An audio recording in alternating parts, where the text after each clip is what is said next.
제가 처음 명품을 접한 게 한 90년대부터인데 그 이후로 수도 없이 사드렸죠. 이거는 폴스미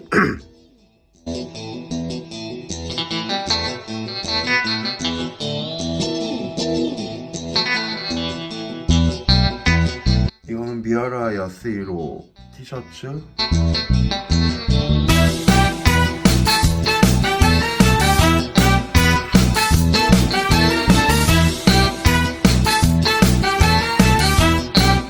얘는 폴 스미스 조거. 사실 둘 다 굉장히 옛날 핏이긴 하죠. 구매한 지가 좀 된 제품들이니까. 근데 보시면 아시겠지만 데미지도 하나도 없고 원단 상태나 이런 게 아직까지 꽤 좋죠. 사서 한 둘 다 5번 미만 입었던 것 같아요. 근데 이제 유행이 완전히 가버려서 처음 디자이너가 사회생활 처음 시작해선 없는 돈에 굳이 막 샀던 것 같고 샀고.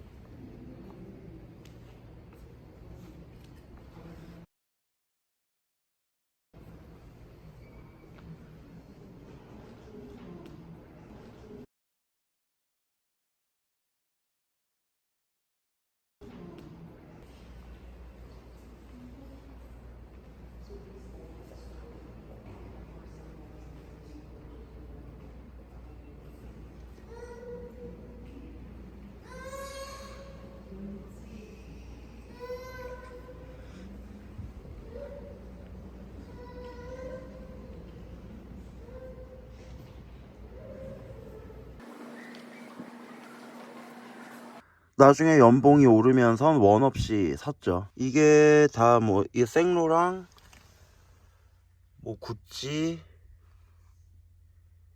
뭐 생로랑 다 생로랑 안 신어요. 이거는 다 데님인데 거의 SPA 브랜드가 많아요. SPA나 뭐 리바이스, 랭글러 이런 클래식하고 핏이 데님은 되게 민감하잖아요. 트렌드가 SPA로 그냥 시즌 트렌드에 맞게 계속 갈아입죠. 이게 다 안 입는 데님들인데 다 명품이죠.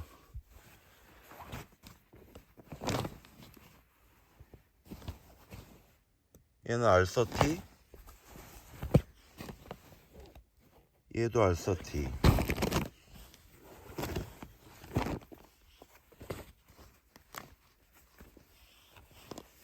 얘는 마틴 마르지엘라, 얘는 골든고스, 디스퀘어드, 뭐 돌체앤가바나. 얘는 되게 예쁜데 얘는 리바이스랑, 얘가 아마 리바이스랑 주냐 콜라보 이런 데를 이렇게 밀어서 봉제하거나 이런 식으로 한 거죠. 되게 예뻐요. 근데 얘는 안 맞고, 여기 있는 아이템들은 다 처분하고 남은 자켓류들. 이거는 다 가방들, 뭐 발렌시아가, 구찌, 프라다 이런 애들. 이건 주얼리들인데 옛날에 탐포드가 했던 구찌, 생로랑 브로치, 앤디밀 미스터, 뭐 팔찌, 뱅글, 에르메스 뱅글. 얘는 슬리퍼 종류들인데 앤디밀 미스터 스티커가 붙어있을 정도로 거의 새 거죠 거의.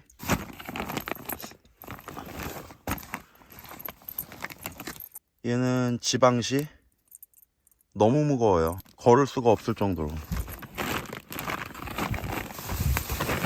얘는 발렌티노.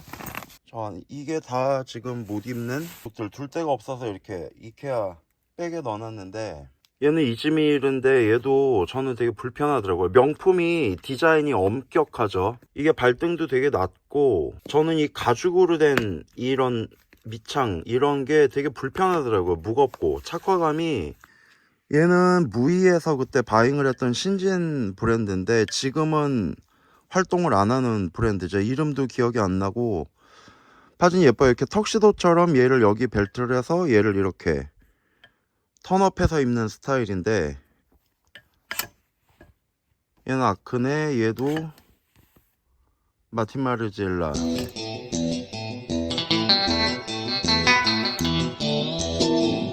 오늘은 같은 디자이너로서의 경험과 쇼핑 노하우를 바탕으로 제가 생각하는 명품 계급, 좀 말이 웃기긴 한데 명품 계급, 명품 서열,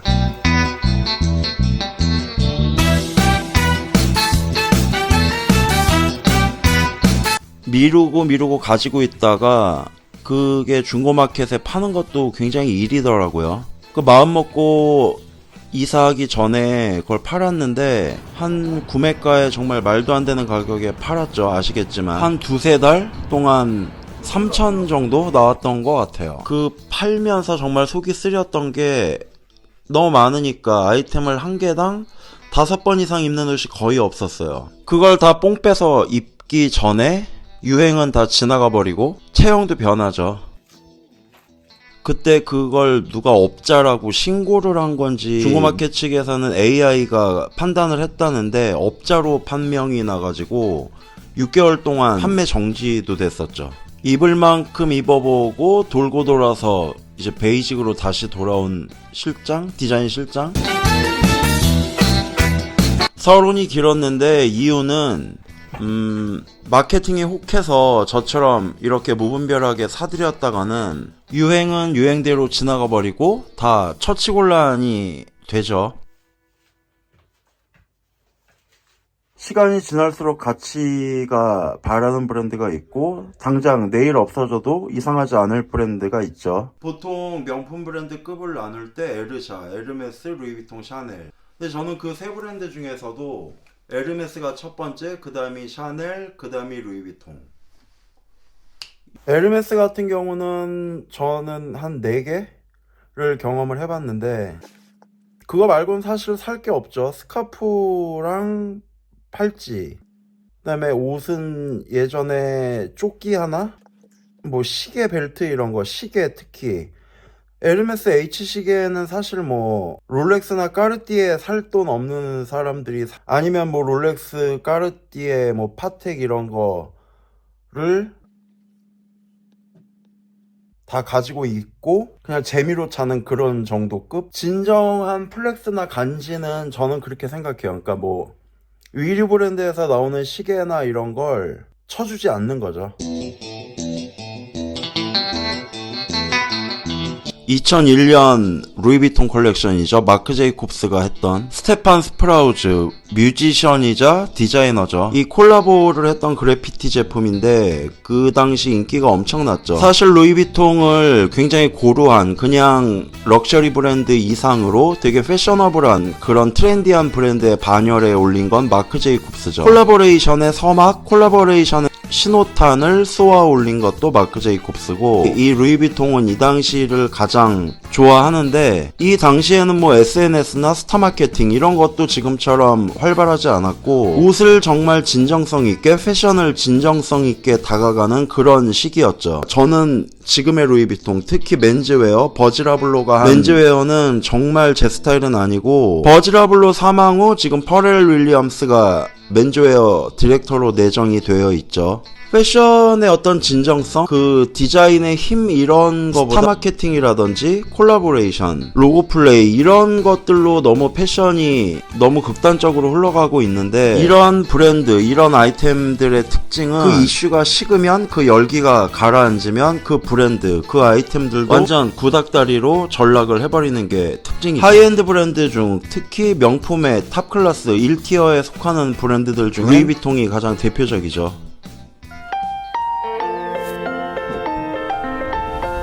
지금 판매되고 있는 쿠사마 에어의 콜라보레이션 2012년에 마크 제이콥스가 이미 진행을 했던 콜라보레이션이죠. I and you, we are but one polka dot. 저는 루이비통이 에르메스나 샤넬 다음일 수밖에 없는 게 이런 잔망스러운 콜라보레이션을 끊임없이 지속하고 디자이너를 그 개인, 디자이너의 개인 취향에 맞춰서 굉장히 강력한 아카이브가 있는 굉장히 전통 있는 하우스 브랜드임에도 불구하고 그 전통을 샤넬이나 에르메스처럼 힘있게 받아치질 못하고 있죠. 루이비통급은 아니지만 그런 브랜드 중에 가장 대표적인 브랜드가 셀린느가 있죠. 피비파일로가 은퇴할 당시만 해도 마치 피비파일로가 한 셀린 아이템들이 샤넬이나 에르메스를 누를 것 같은 기세였죠. 뭐 올드 셀린이니 뭐 그 러기지백 이런 거 몇 배를 줘도 안 판다는 둥. 지금 아무도 관심 없죠. 당근마켓만 가봐도 완전 널렸죠. 다니엘리가 진행했던 보테가 베네타도 마찬가지고 알레산드로 미켈레가 진행했던 구찌도 마찬가지죠. 그 디자이너의 감성이 짙은 브랜드들의 아이템은 그 브랜드의 디자이너나 컨셉이 바뀌면 그 이후에는 사실 너무 들기가 부끄럽죠. 뭐 지질구레한 브랜드들 거 한 3개 정도 안 사면 에르메스나 샤넬 하나 정도 살 수 있죠. 그게 좀 되게 후회가 되긴 하더라고요.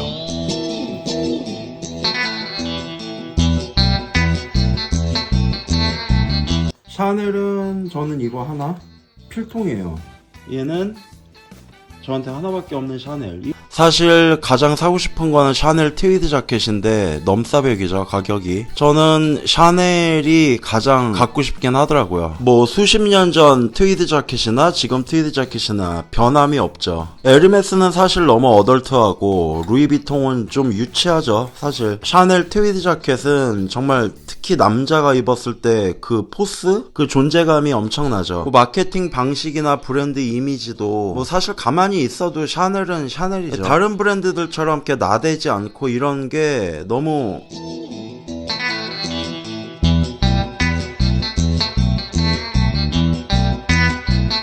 제일 많이 샀던 브랜드는 입생로랑이랑 마틴 마르지엘라. 정말 후회는 안 해요. 사실 제가 뭐 일하는데 디자이너로서 도움도 되게 많이 받았고 뭐 샘플을 해가지고 카피죠, 솔직히.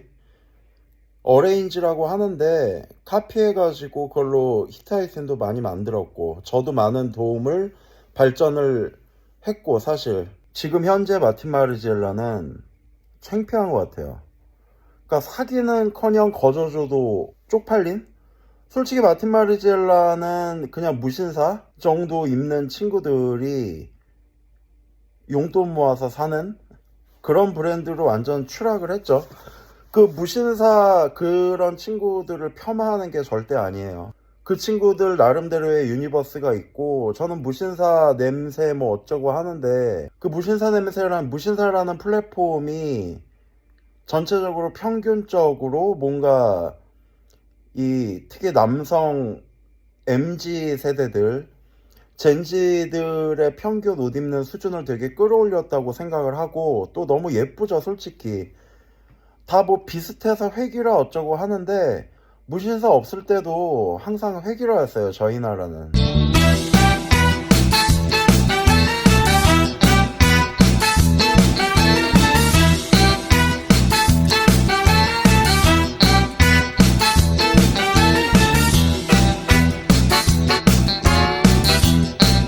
얘는 지방시인데 프리 사이즈, 원 사이즈로 나오는 바지예요. 근데 얘는 어떻게 입는 거냐면 얘를 이렇게 벨트를 할 때 턱을 이렇게 잡아서 입는 거거든요. 이런 바지들이 저는 너무 불편하더라고요. 그러니까 명품들, 그러니까 하이엔드 브랜드들이 이런 짓을 되게 많이 하죠. 그러니까 디자이너 브랜드라 이거죠.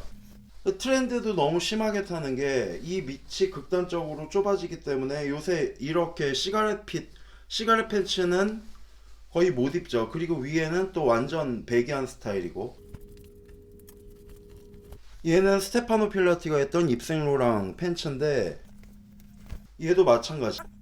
통이 너무너무 크고 투턱 팬츠거든요. 투턱인데다가 허리는 또 굉장히 작아요. 바지통은 미친듯이 크고. 이런 것도 트렌드를 맞춰 입기가 너무 힘들고 이게 아까 지방시도 그렇고 얘도 그렇고 보면 상태가 너무 괜찮죠 지금. 근데 못 입어요. 핏이 너무 이제 한물 간 느낌이기 때문에. 얘는 랄프 로렌 제품인데 WRL 팬츠거든요. 제가 처음에 남는 건 랄프 로렌 밖에 없다고 한 이유가 아까 그 입생로랑이랑 같은 울 팬츠에 이런 스트라이프죠. 근데 얘는 이 앞에 이런 훅이 달려있고 뒤에 이런 비조 부분들 굉장히 이 워크웨어 예전 그 워크웨어 디테일을 그대로 썼는데 패턴이나 이런 디테일이 유행을 탈래야 탈 수가 없죠. 거의 50년대부터 만들어지던 팬츠니까. 근데 랄프 로렌 특징이 이런 아이템을 정말 기가 막히게 잘 만들죠. 뭐 타의 추종을 불허하는 아메리칸 헤리티지, 아메리칸 클래식에 사실 이런 아메리칸 클래식, 아메리칸 헤리티지를 건드는 브랜드는 굉장히 많죠. 뭐 엔지니어 가먼트니 뭐 나이젤 가본 이런 브랜드들. 근데 그런 브랜드들은 그 냄새가 너무 짙죠. 약간 저는 오타쿠 느낌이 난다고 해야 될까요? 무슨 커스튬 같은 그런 느낌이 나서 좀 되게 별로고, 이 랄프 로렌은 그 하이엔드 브랜드들이 가지고 있는 그 시크함, 그런 포인트들이 반드시 들어가 있죠. 모든 아이템에. 폴로 랄프 로렌도 마찬가지고.